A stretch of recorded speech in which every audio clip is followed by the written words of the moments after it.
Ei, amados, a paz do Senhor Jesus. Hoje eu quero falar para vocês sobre a transfiguração de Jesus. No Mateus capítulo 17. Vamos saber o que diz? Versículo 1.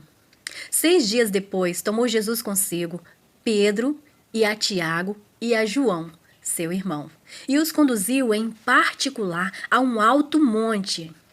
E transfigurou-se diante deles, e o seu rosto resplandeceu como o sol, e as suas vestes se tornaram brancas como a luz.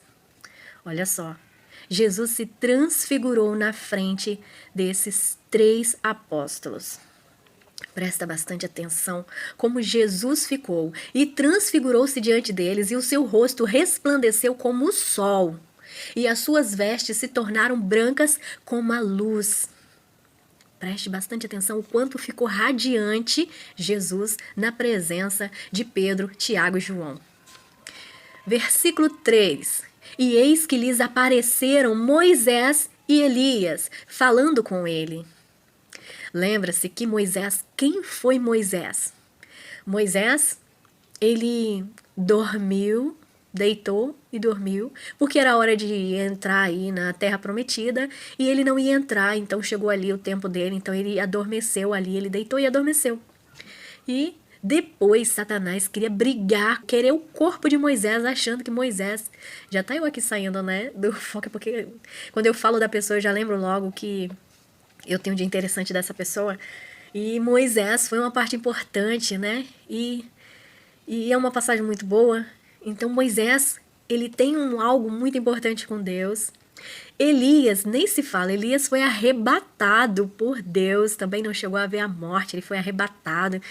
Então, ali aparecem Moisés e Elias falando com Jesus. Jesus se transfigura e aí aparece Moisés e Elias falando com Jesus. No versículo 4 diz assim: E Pedro, tomando a palavra, disse a Jesus: Senhor, bom é estarmos aqui. Se queres, façamos aqui 3 tabernáculos, um para ti, outro para Moisés e outro para Elias. Versículo 5.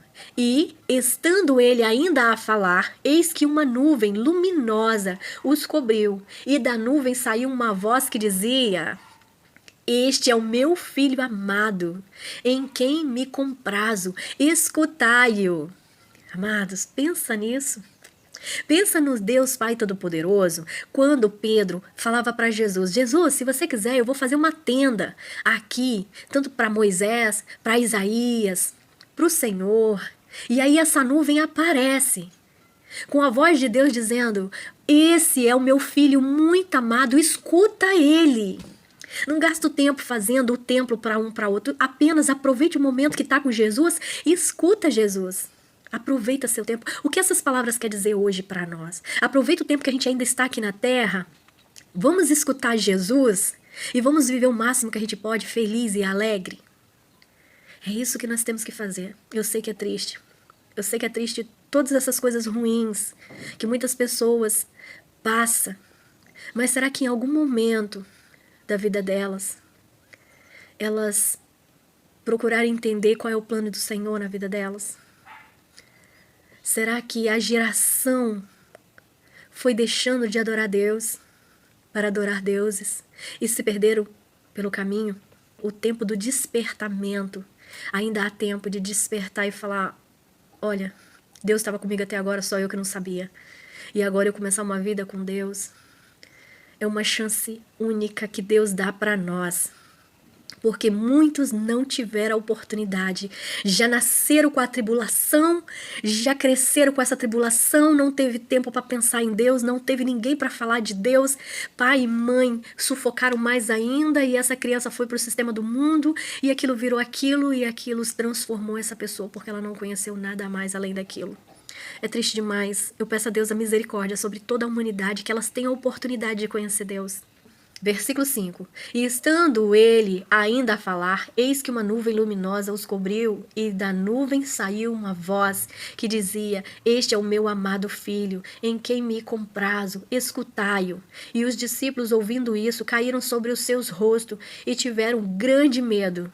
E, aproximando-se Jesus, tocou-lhes e disse: Levantai-vos e não tenhais medo. E erguendo eles os olhos, ninguém viram senão unicamente a Jesus. E descendo eles do monte, Jesus lhe ordenou, dizendo: A ninguém conteis a visão, até que o Filho do Homem seja ressuscitado entre os mortos. Olha o pedido de Jesus, que não conteis a ninguém, até que o Filho do Homem seja ressuscitado entre os mortos. Versículo 10. E os seus discípulos o interrogaram, dizendo: Por que dizem então os escribas que é mister que Elias venha primeiro? E Jesus respondendo disse-lhe, no versículo 11: Em verdade, Elias virá primeiro e restaurará todas as coisas. Mas digo-vos que Elias já veio e não o conheceram, mas fizeram tudo o que quiseram. Assim farão eles também padecer o Filho do Homem. Esse versículo 12 significa que Elias veio, ninguém quiseram conhecer, ninguém o conheceu, falaram o que quiseram, ninguém se importou com nada, e assim farão também com o Filho do Homem. Jesus, ele veio, uns acreditaram, outros não, uns seguiram, outros não. E Jesus passou, e talvez alguns daquela época nem sabia sobre essa passagem de Jesus sobre a terra, porque cada um continuaram seguindo a sua vida. Então é isso aí. Versículo 13. Então, entenderam os discípulos que lhes falara de João Batista.